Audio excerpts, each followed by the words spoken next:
TA'd lots of times before. But this particular contract was a bit different because in psychology, a lot of our TA contracts involve mostly grading. With this contract, where I knew I'd be delivering weekly tutorials with lessons, things like homework and tech support and assignment support, I knew this would draw on a slightly different skill set.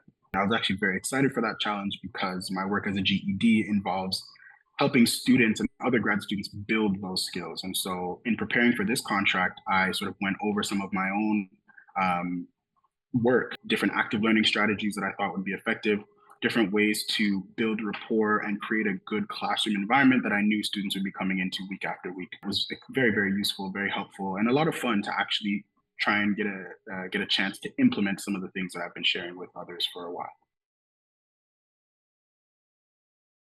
So the first day was like, it was a little bit, it was exciting. There was a little bit of, like nervous energy, I think for me and also for the students, but it was a lot of fun because we all got to kind of break the ice and get to know each other a little bit.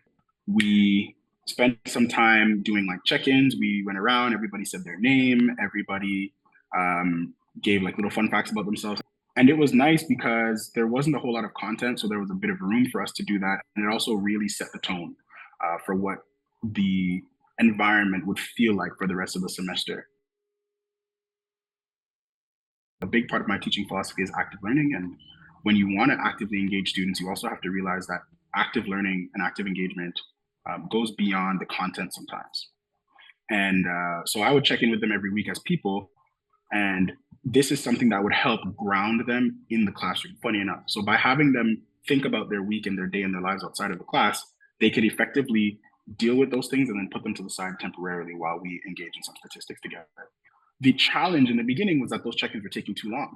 And this was a 50-minute tutorial, which is extremely short, right? You've got to check in with about the previous week's work, deliver that lesson for that week, go over the assignment from the previous week, give the assignment for that week, and then answer any questions that they may have.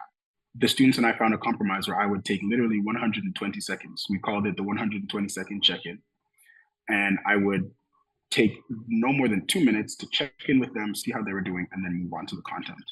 And they enjoyed that. According to their feedback, they found that effective, they found it helpful, and it was definitely one of the most effective things. They would feel comfortable being able to engage authentically because they knew that I know where they're coming from and where they're at.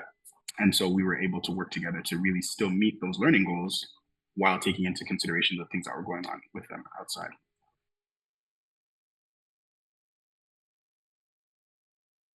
There were several points at which I was like, wow, I feel like I've really gotten through to these students. So in some of the feedback that I got from students and in some of the letters that I got supporting me for this nomination, a couple of students really shared how coming into the semester, they were very stressed. They were very anxious about doing statistics. They shared with me how my teaching style, the way that I engaged with them, the way that I broke the information down, made them very, very comfortable from the beginning in engaging with this work and allowed them to achieve heights of success that they didn't think would have been possible. At the end of the semester, where in our last class, after we had left the classroom, the students actually stopped me and asked if we could take a group picture together to sort of commemorate the moment. And we took the picture. They gave me a little like a gift bag that had like some cookies and like some snacks and like a really nice letter in there. And it was really touching because I could tell that they really appreciated the effort that I put in, and they really appreciated the connection that we built together and the environment that they were able to learn in.